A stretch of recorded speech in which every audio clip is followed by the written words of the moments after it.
তিনবার দুর্নীতিতে চ্যাম্পিয়ন হয়েছে, তাকে প্রমাণ করে কথার মতো। আপডেট বিএনপি আসলে দুর্নীতি যদি হয় এই সময় যে বললেন পীর কাছে সাদাবাজ দমন করবে, আপনাদের কাজ নাই।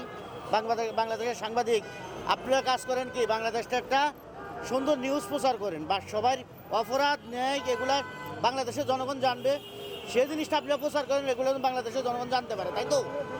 শুধু আমরা যদি বাংলাদেশে যদি বিএনপি করে দেখে যদি দেশটা ঠিক করার দায়িত্ব যদি আমাদের হয়, তাহলে আপনারা কি করেন?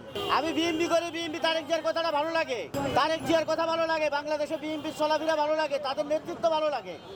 আওয়ামী লীগের মতো এতটা চোর না, ওই যে কথা কয় না, এতদিন বলছে সুরের মায়ের বড় গলা, এরা বলেনি আমি চুরি করবো আমার বড় গলা, এটা বলেনি, এটা বললে লজ্জা লাগতো।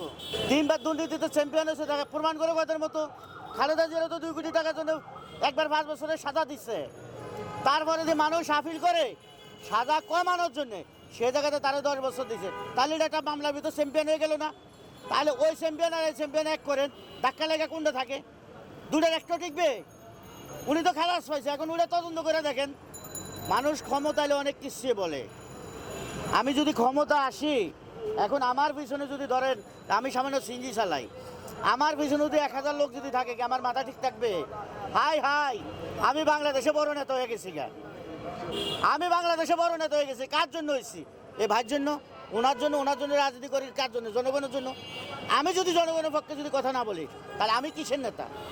আপডেট বিএনপি আসলে দুর্নীতি যদি হয় এই সময় যে বললেন, এখন আগে যদি বলেন, যদি একটা কথা আছে গ্রাম্য ভাষায়, একটা কথা আছে, একটা ঘরে চোর ঢুকছে, এখন গৃহস্থ থেকে বলে কি, চোরা গেল রসি করে, আমি এলাম বড় ঘরে, দেখি চোরা কেমন করে। ওরম করতে করতে আবার চোরা গেল বড় ঘরে, আমি এলাম রসি করে, দেখি চোরা কেমন করে। ওটা না ভাববা 31 দফার ভিতরে যে জিনিসগুলো আছে সেগুলা দেখেন বাংলাদেশে বাস্তবায়ন হয় কিনা। আর তারেক রহমান বর্তমানে যে একটা কথা বলছে, আমি তারা ধন্যবাদ জানাই। তিনি যে জিনিসটা বলছে যে বাংলাদেশে যারা এতদিন গুম মামলার শিকার হয়েছে, তারা যদি জনগণের নিরীহ লোকের পাশে যদি না থাকে, তাদের সাথে তিনি বেইমানি করতে কোনো দ্বিধা লাগবে না, দল তাদের সাথে বেইমানি করবে। বিএনপি রাজনীতি হলো বাংলাদেশের জনগণের রাজনীতি, বিএনপি রাজনীতি হলো বাংলাদেশের আপোষের রাজনীতি। আপনি দেখছেন 10টা বছর জেলখানা যাচ্ছিল, কত কষ্ট করছে। 18 বছর পরে তাকে বিএনপির নেতা জেলখানাতে পারিয়েছে, 18-19 বছর পরে। আমাদের রাজনীতি হলো কিন্তু বাংলাদেশের জনগণের রাজনীতি।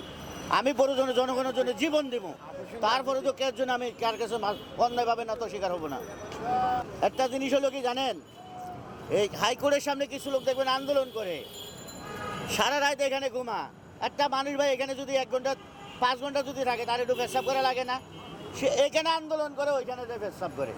আপনি ওইখানে যে দাঁড়ান, কি এখানে আন্দোলন করে, এখানে পেশাবের গন্ধ কেন? এখানে আন্দোলন করতেছে, ওইখানে যে রাস্তা সাইড নষ্ট করতে এসছে। তাহলে ধরেন এখন বর্তমানে আরেক বলদ যাইতে এসছে, ওই পেশাব করতে বসে একটু পায়খানাও করে দিচ্ছে, যাইবার সময় লাগে গেছে পায়ে, বুঝছেন? আর ওই শালার পুঁতে এমনভাবে বাইরে দিয়েছে, ওই শালার ঘরে শালা তুই পায়খানা করছত, ওই শোরের পুত তুই পায়খানা করছত। ও কিন্তু এমনভাবে ফিরাইতেছে, সারা শরীর মাইখা লাগছে। এখন উনি বলতেছে কেমন বলদের বলদ, এমন ফিরাইতেছে সারা শরীরে মাইখা গেছে। ঘরে যে গালি দিতেছে এটা কিন্তু দেখে না। আর আমাদের বাংলাদেশে কিছু লোক আছে ছাত্র মাথা গরম, তো ওরা কিন্তু আওয়ামী লীগের পাতা পাতে পাও দিতে এসছে।